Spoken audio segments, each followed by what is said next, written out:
नमस्कार, मैं हूं संजय शर्मा। आप देख रहे हैं 4 PM न्यूज नेटवर्क।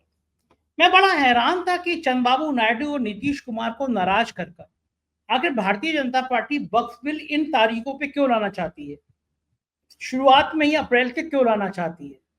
और चंद्रबाबू नायडू को और नीतीश को कौन सी डील के तहत उसने मैनेज किया होगा। अभय दुबे जी ने बता दिया कि अमेरिका ने इसी दिन भारत की बैंड बजा दी है। किसी अखबार में, किसी चैनल में खबर नहीं है। मेरी और आपकी जिंदगी पे बहुत बड़ा असर पड़ने वाला है। गुपचुप जो मीटिंग हुई है उससे भारत की खेती किसानी प्रभावित होने वाली है। ये प्रभावित हो जाए, इसकी चर्चा हो जाए तो सरकार को पसीने आ जाएंगे। सरकार के पास सबसे प्रिय विषय है कि देश में हिंदू मुसलमान करा दो। वक्फ बिल के बहाने यही कहा और नीतीश कुमार को इसके सबसे बड़े नुकसान आने वाले हैं सामने उनके। बिहार में ये संकेत मिलने भी लगे। अभय दुबे जी से बहुत शानदार बातचीत की है। मैंने उनसे पूछा है कि ब्रजेश पाठक डिप्टी सीएम ने एक ट्वीट किया है कि मनोज सिन्हा से उन्होंने मुलाकात करी। मनोज सिन्हा उत्तर प्रदेश के संभावित मुख्यमंत्री बताए जाते हैं। वो पहले भी 2017 में भी मुख्यमंत्री बनने वाले थे, लेकिन हेलीकॉप्टर से योगी आदित्यनाथ रेवेन का चश्मा लगा के आया और मुख्यमंत्री बन गए। इसका मतलब क्या, उत्तर प्रदेश में भी कोई ऑपरेशन शुरू होने वाला है? ब्रजेश पाठक के इस ट्वीट का मतलब क्या है? तमाम बातें हैं, बहुत बढ़िया। अभय दुबे जी के पास ले चलता हूं। आपसे रिक्वेस्ट है, चैनल को पहले सब्सक्राइब करिए, ज्वाइन करिए। आज की बातचीत में आपको बहुत मजा आने वाला है।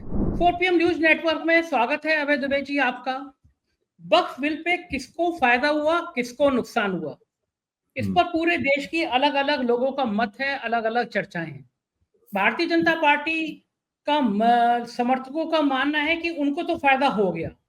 उन्होंने मैसेज दे दिया कि देखो, हमने मुसलमानों के लिए एक एक कदम और आगे बढ़ के उनकी ऐसी तैसी कर दी, अब्दुल की चूड़ियां टाइट कर दी। वो यही मैसेज देना चाहते हैं। वो विकास की तो बात करेंगे नहीं। वो ये बात तो करेंगे नहीं कि ट्रम्प चचा ने हमारी कैसी बैंड बजा दी, इतना इस पर टैक्स लगा दिया।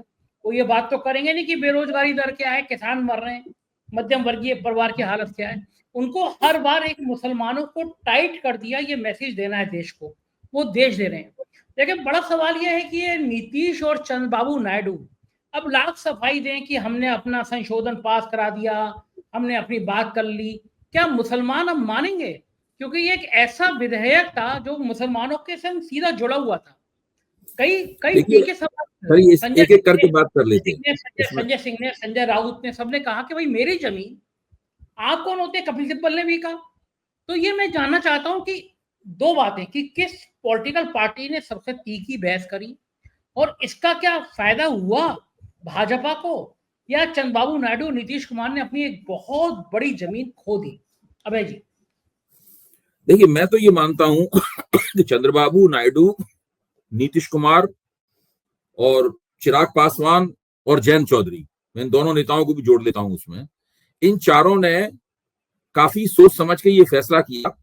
तराजू के एक पलड़े पर उन्होंने मुसलमानों का समर्थन रखा और तराजू के दूसरे पलड़े पर उन्होंने केंद्र सरकार में भागीदारी रखी। और फिर उन्होंने देखा कि फायदा नुकसान किसमें है। तो उन्होंने पाया कि तराजू का मुसलमानों के समर्थन वाला पलड़ा थोड़ा झुकता है, यानी नुकसान हो सकता है वहां। लेकिन उन्होंने पाया कि अगर केंद्र सरकार का समर्थन चला गया तो राज्यों में सरकार चलाना भी मुश्किल हो जाएगा और केंद्र सरकार का समर्थन, केंद्र सरकार में का जो भोग कर रहे हैं सत्ता का, वो तो जाएगा ही जाएगा। इसलिए उन्होंने ये जोखिम उठाया है कि अगर मुसलमान वोटों में थोड़ी बहुत उनकी गिरावट भी आती है, कुछ प्रबंधन करना पड़ेगा तो देख लेंगे उसको। अच्छा, इसका तुरंत, चूंकि बिहार में चुनाव नजदीक है, इसलिए जनता दल यूनाइटेड में फौरन असर दिखाई देने लगा। जनता दल यूनाइटेड के मुसलमान नेताओं ने खिलाफ बोलना शुरू कर दिया है नीतीश कुमार के, उनके बयान आने लगे। वो साफ कह रहे हैं कि इस पे दोबारा जांच, इसको ठीक से जांच नहीं की गई है, मुसलमानों का हित नहीं किया गया, वगैरह वगैरह, ये सब बातें वहां से बोली जाने लगी। बिहार में 54 सीटें ऐसी हैं जिन पे मुसलमानों का प्रभाव है। बिहार की 18% आबादी मुसलमानों की आबादी है। 54 सीटों के ऊपर मुसलमान मतदाताओं का प्रभाव है। आंध्र प्रदेश में 45 से 50 सीटें ऐसी हैं जहां पर मुसलमान मतदाताओं का बहुत प्रभाव है। चंद्रबाबू नायडू की मान्यता ये होगी कि भाई हमारा चुनाव तो अभी बहुत दूर है, हमारा चुनाव तो 2029 में होगा, लोकसभा का भी और राज्यसभा का भी, लोकसभा का भी और विधानसभा का भी। तब तक हम कुछ ना कुछ मैनेज कर लेंगे, कुछ ना कुछ प्रबंधन कर लेंगे। जो अभी छवि का ह्रास हुआ है मुसलमानों के बीच में, तब तक देखा जाएगा, कुछ और दे देंगे और हम साथ में ये दिखाएंगे कि उनकी जो भी संपत्तियां वक्फ में दर्ज हैं और वक्फ में हैं, उनको हम किसी तरीके से उस संपत्तियों को छीनने नहीं देंगे, ये नहीं करने देंगे। इस प्रकार के दावे उन्होंने पहले भी किए हैं, करके करेंगे। ज्यादा बड़ी समस्या जनता दल यूनाइटेड के सामने है। फिर उसके बाद में समस्या जैन चौधरी के सामने काफी है, क्योंकि पश्चिमी उत्तर प्रदेश में जाट मुसलमान जो गठजोड़ है वो उनके लिए बहुत महत्वपूर्ण है और अभी 2027 में इनको चुनाव का सामना करना पड़ेगा विधानसभा का, उसके 2 साल बाद फिर लोकसभा में चुनाव का सामना करना पड़ेगा। तो जैन चौधरी के लिए भी मामला जो है वो संकटपूर्ण है। चिराग पासवान के लिए भी मामला संकटपूर्ण है। जितना चंद्रबाबू नायडू के लिए नहीं है, उससे ज्यादा संकटपूर्ण इन लोगों के लिए मामला है। लेकिन इन लोगों ने सोच समझ के, जानबूझ के ये फैसला किया है कि अगर मुसलमान वोटों का हमें कुछ नुकसान होता है तो हम उस नुकसान को झेलेंगे, लेकिन अभी हम केंद्र सरकार के साथ रहना चाहते हैं, भारतीय जनता पार्टी के साथ रहना चाहते हैं। एक तरह से देखा जाए तो इन लोगों की राजनीति का पूरी तरीके से भाजपाकरण हो गया है। ये बीजेपी पर निर्भर पार्टियां हैं।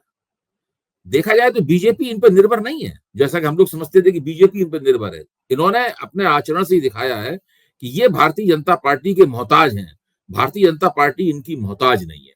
ये स्थिति है।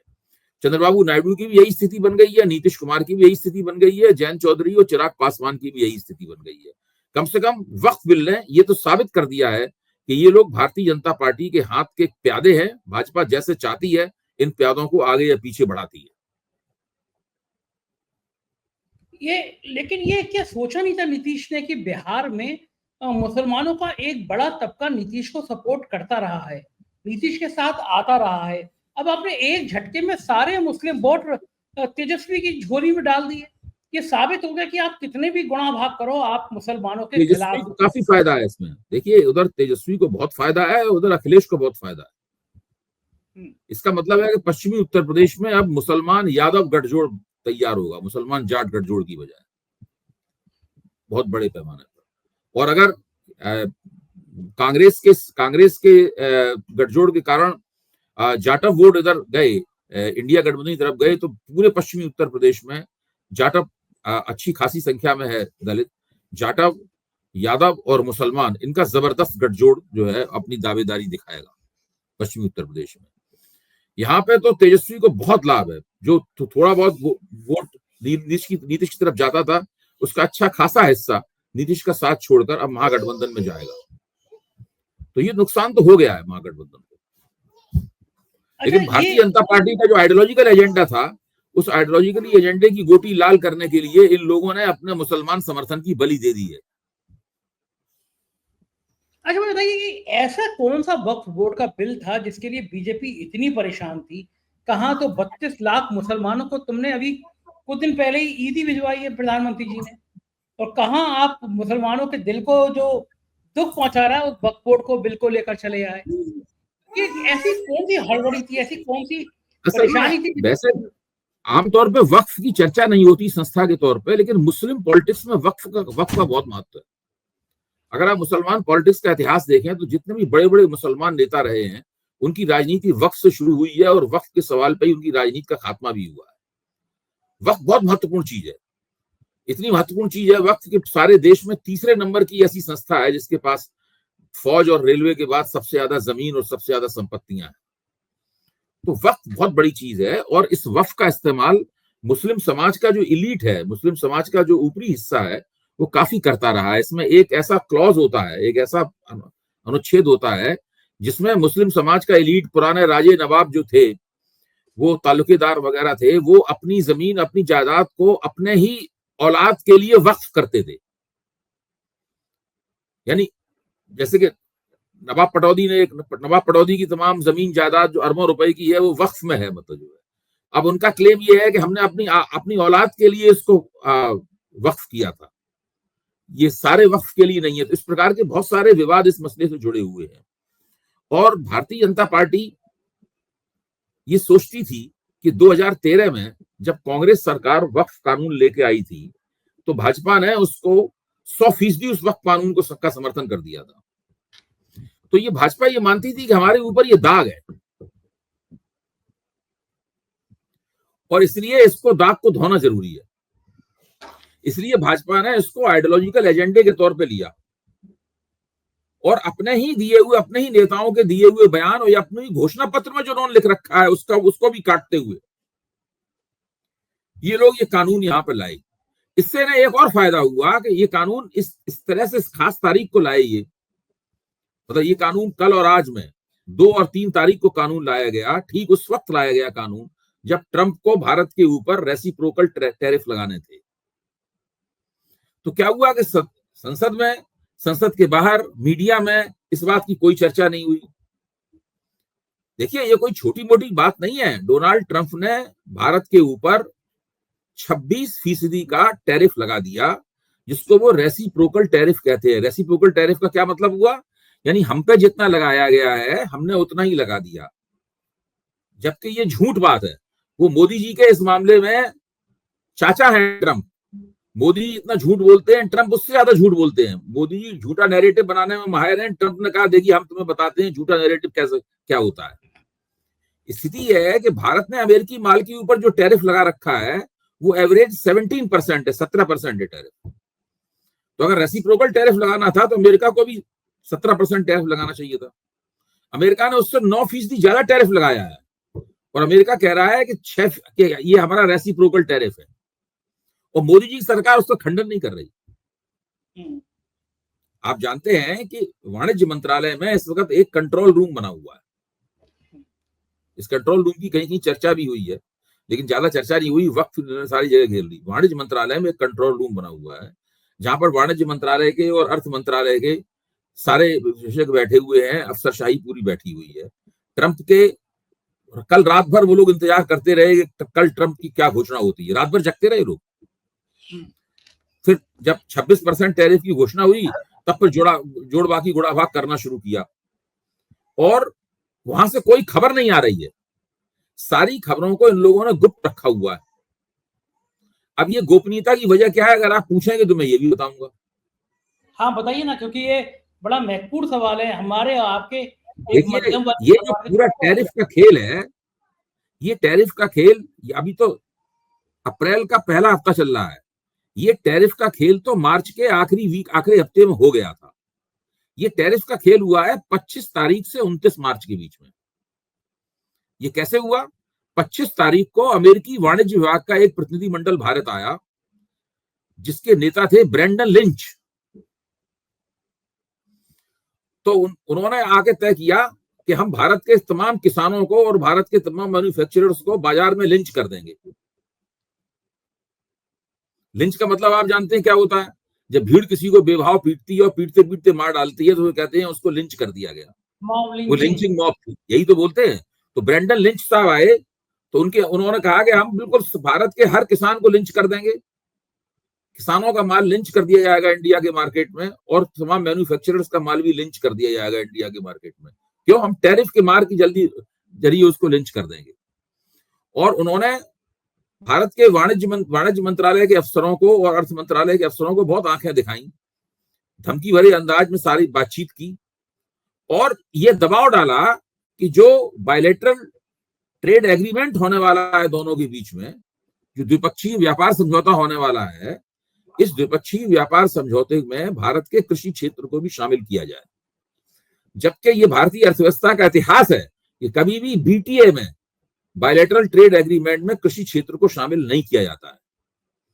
लेकिन ट्रंप की ये जिद है, जिस जिद को लेकर ब्रेंडन लिंच आए थे, उनकी जिद है कि अमेरिका का सोयाबीन खरीदना पड़ेगा, अमेरिका की कपास खरीदनी पड़ेगी, वाशिंगटन के सेब खरीदने पड़ेंगे, कैलिफोर्निया के आलमंड्स और पिस्टियाचोस, बादाम और पिस्ते खरीदने पड़ेंगे और अमेरिकी नाशपातियां खरीदनी पड़ेंगी।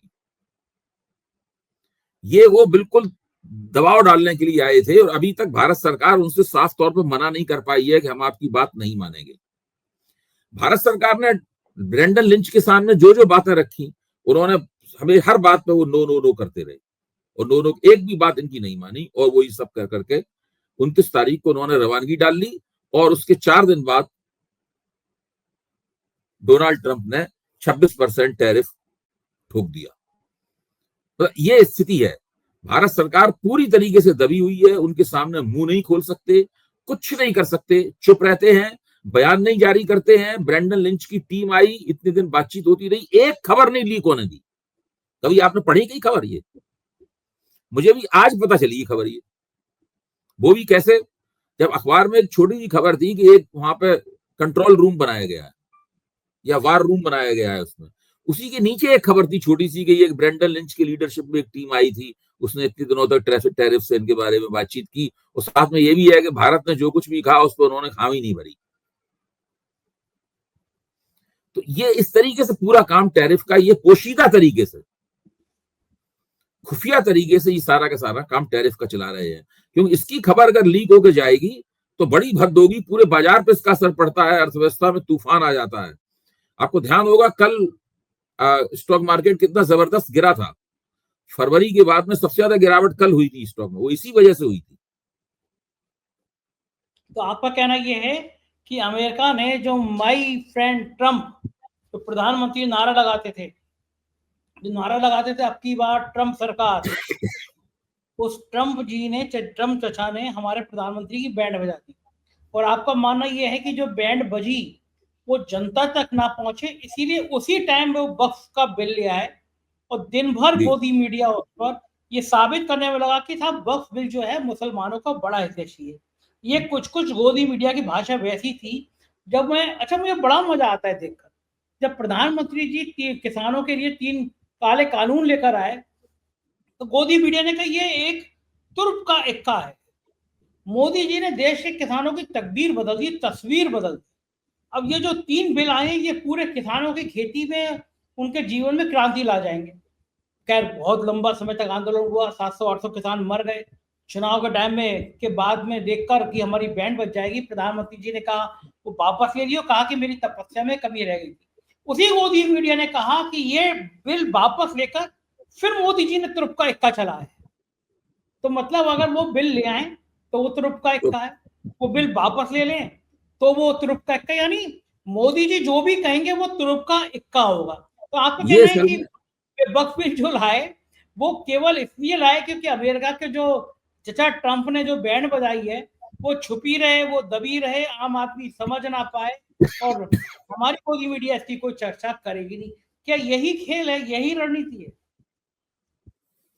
नहीं, आप पूरी जो राजनीति है उसके काफी नजदीक पहुंच गए हैं।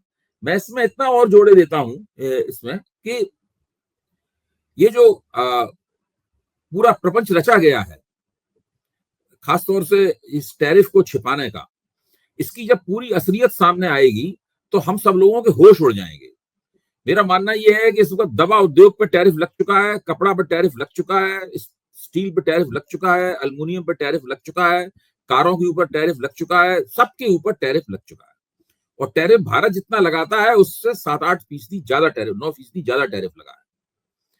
कुल मिलाकर भारत की अर्थव्यवस्था, ट्रंप ने टैरिफ के जो मिसाइल दागे हैं उससे 300 से 500 अरब डॉलर का नुकसान शुरू हो गया है। आप सोचिए 300 से 500 अरब डॉलर के बीच का नुकसान अगर सारी जोड़े जाएं, मतलब तो मोटे तौर पे ये बैठेगा, हो सकता 450 अरब डॉलर हो, इस प्रकार का नुकसान शुरू हो गया। अच्छा, आप जो सरकारी अर्थशास्त्री हैं वो ये बताने में लगे हुए हैं कि धीरे धीरे चलकर वो 15, 16, 17% टैरिफ पे ट्रंप आ जाएंगे, यानी घट के 26% घट के आ जाएगा।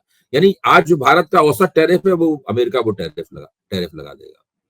अच्छा, अब इसमें एक तरफ तो जो वक्फ पे बहस हो रही है इससे छिपाया गया, दूसरी तरफ एक दूसरा हेडलाइन मैनेजमेंट चल रहा है, उसी टाइप का, ये मास्टर स्ट्रोक वाला एक दूसरा हेडलाइन मैनेजमेंट चल रहा है। वो हेडलाइन मैनेजमेंट क्या है कि ट्रंप ने मोदी की कितनी तारीफ की। ट्रंप ने एक बयान जारी किया है जिसमें उन्होंने कहा है कि मोदी जी हमारे दोस्त हैं, उनके ऊपर टैरिफ, उनके बारे में निर्णय लेना मेरे लिए काफी मुश्किल था, लेकिन टैरिफ लगाना मुझे बहुत जरूरी है। तो वही सी बात को, मोदी जी हमारे दोस्त हैं, ये करके उनके लिए टैरिफ, उनके खिलाफ टैरिफ लगाना कितना मुश्किल था, इसी को लेकर गोदी मीडिया ले उड़ा है और बार बार इसी बात पर फोकस देके पूरी बात दिखाई जा रही है। इस बात को छिपाया जा रहा है कि कितने 100 अरब डॉलर, सैकड़ों अरब डॉलर का भारतीय अर्थव्यवस्था को जो नुकसान हो रहा है उसको लगातार छिपाया जा रहा है। तो इस तरह करके आप हेडलाइन मैनेजमेंट कुछ दिनों के लिए कर सकते हैं, लेकिन बहुत दिनों तक तो ये चलेगा नहीं मामला, क्योंकि अर्थव्यवस्था पे जो असर आएगा उससे तो भयंकर रूप से आपकी अर्थव्यवस्था में और भी मंदी आएगी। आपकी जो एक्सपोर्ट से आमदनी हो रही थी वो आमदनी भी गिरेगी, उससे भारत में रोजगार की समस्या और बढ़ेगी, बेरोजगारी और बढ़ेगी। और ये बहुत ज्यादा देर नहीं लगेगा, ये 6 महीने के अंदर अंदर इसके बड़े बड़े दुष्परिणाम सामने आने लगेंगे।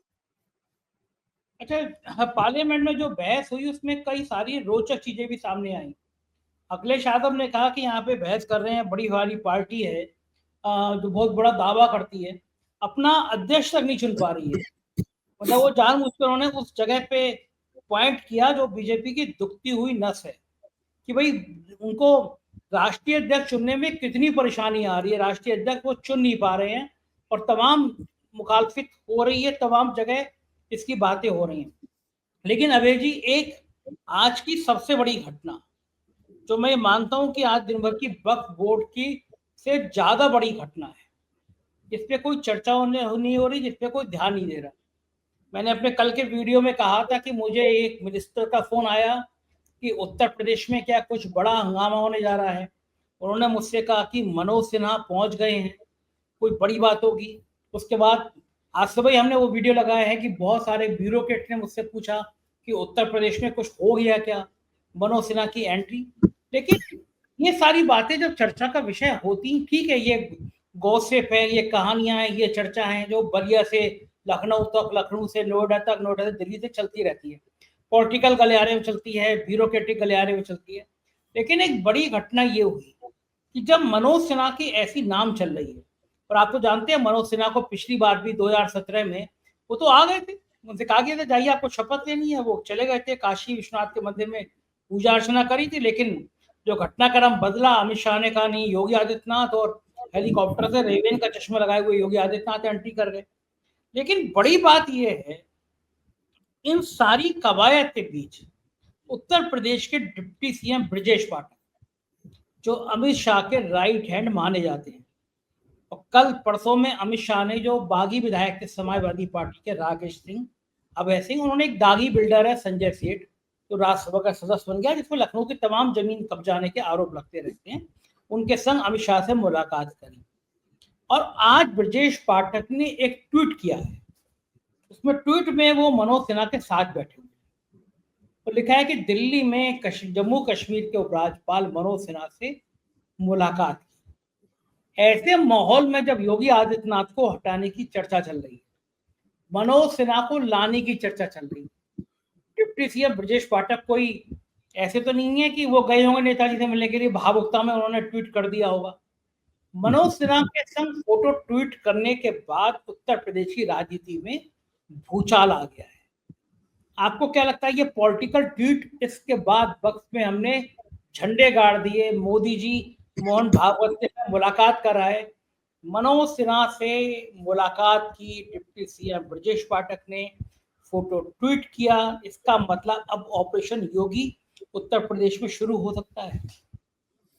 देखिए, इसमें जो टाइमिंग, राजनीति का एसेंस जो है, राजनीति का सार तत्व तो टाइमिंग में माना जाता है, और ये जो टाइम है ये बहुत महत्वपूर्ण है। उत्तर प्रदेश के दोनों उप मुख्यमंत्री, चाहे वो केशव प्रसाद मौर्य हों, चाहे वो ब्रजेश पाठक हों, उन दोनों के बारे में हम जानते हैं कि उनके और योगी जी के बीच में कोई प्रेम का बंधन नहीं है। वो दिन रात अपने समर्थकों से ये लोग कहते रहते हैं कि योगी जी हटाए जाने वाले हैं, जरूर हटाए जाएंगे, बिल्कुल हर कीमत पर हटाए जाएंगे, बस वक्त की बात है, थोड़ी देर लग रही है जरूर, इसकी उन्हें निराशा भी व्यक्त करते हैं, लेकिन इनको हटाया जाना है।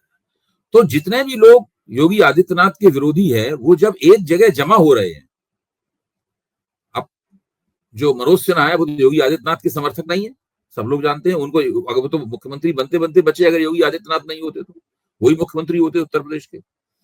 तो उनका होना और फिर ब्रजेश पाठक का उनसे मिलना, ये सारी परिस्थिति बताती है कि योगी आदित्यनाथ के खिलाफ जो लॉबी है, इस लॉबी की पीठ पर अमित शाह का हाथ है, वो लॉबी पूरी तरह से सक्रिय है, चैतन्य है, लगातार योजनाएं बना रही है, क्योंकि वो वक्त पड़ते कभी भी ऐसा वक्त आ सकता है जब उसे एक मजबूत हस्तक्षेप करने का मौका मिले। तो ऐसे में अगर जो मुख्यमंत्री बन सकता था और नहीं बना, वो आया हुआ है अगर उत्तर प्रदेश में, तो उसके साथ उन लोगों की बातचीत होनी जरूरी है जो कि इस वक्त उप मुख्यमंत्री हैं, लेकिन योगी आदित्यनाथ को लगातार हटाए जाने का हटवाए जाने की कोशिश करते रहते हैं, उसका स्वप्न देखते रहते हैं। ये इसका उत्तर प्रदेश की राजनीति में क्या आपको लग रहा है कि ज्यादा महत्व रहेगा, ज्यादा चर्चा रहेंगी? और भाई अभी तो देखिए, अभी एक दिन पहले की बात है, हमें याद आ रही है आपकी बात से। लेकिन अभय जी, मनोज सिन्हा यूपी नहीं आए, नई दिल्ली में ब्रजेश पाठक ने उनसे मुलाकात करी, यानी नई दिल्ली में मनोज सिन्हा से मुलाकात करते रहे होंगे, लेकिन वो फोटो आज कि नई दिल्ली में मनोज सिन्हा से मुलाकात की, ब्रजेश पाठक का ये फोटो ट्वीट करना कुछ तो मतलब रखता है। निश्चित रूप से मतलब रखता है, निश्चित। देखिए अभी इसमें इन चीजों को जोड़ना चाहिए। अभी एक दिन पहले ही योगी आदित्यनाथ से एक पत्रकार ने प्रश्न पूछा कि आपके आला कमान के साथ में मतभेद है, पीटीआई ने पूछा था। हाँ मतभेद है। तो योगी आदित्यनाथ ने जवाब दिया कि मेरे कोई मतभेद नहीं है, मतभेद अगर होते तो मैं यहाँ कुर्सी पे, मुख्यमंत्री कुर्सी पे क्यों बैठा होता, मुझे अभी तक मुख्यमंत्री कुर्सी से हटा दिया जाता। ये वो बात कर रहे हैं। अभी मार्च के महीने में एक हफ्ते पहले गाजियाबाद में एक बैठक हुई जो राष्ट्रीय स्वयंसेवक संघ और भारतीय जनता पार्टी के लोगों के बीच में बैठक हुई। उसमें योगी आदित्यनाथ, इस बैठक को गोपनीय रखा गया, इसमें योगी आदित्यनाथ ने भी भाग लिया। ये मुख्य तौर पर ब्रज क्षेत्र, जो उत्तर प्रदेश का ब्रज क्षेत्र है, और पश्चिमी उत्तर प्रदेश, इन दोनों को मिलाकर यहाँ पर लोक विधानसभा के चुनाव के लिए क्या इंतजाम किया जाए और किस तरह भाजपा और राष्ट्रीय स्वयंसेवक संघ के बीच में एक पुल बने, मतलब एक समन्वय हो, इसकी सबकी बातचीत हुई। इसमें योगी आदित्यनाथ को भी बुलाया गया था।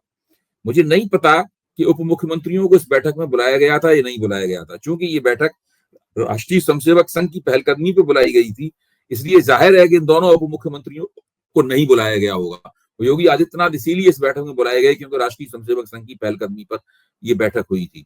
तो उत्तर प्रदेश में जो राजनीति चल रही है, वो राजनीति का पूरा किरदार जो है वो गुटबाजी का है और शीत युद्ध का किरदार है। पूरी तरह उसी तरह की राजनीति चल रही है। और इसमें राष्ट्रीय स्वयंसेवक संघ एक पक्ष है, बजाय इसके कि गुटबाजी को खत्म करके वो पार्टी में एकता बनाए, राष्ट्रीय स्वयंसेवक संघ उत्तर प्रदेश में एक पक्ष बन गया। मजे की बात यह है कि मनोज सिन्हा ने एक संजय शेरपुरिया नाम के व्यक्ति से 25 लाख रुपए का लोन लिया, कर्ज लिया।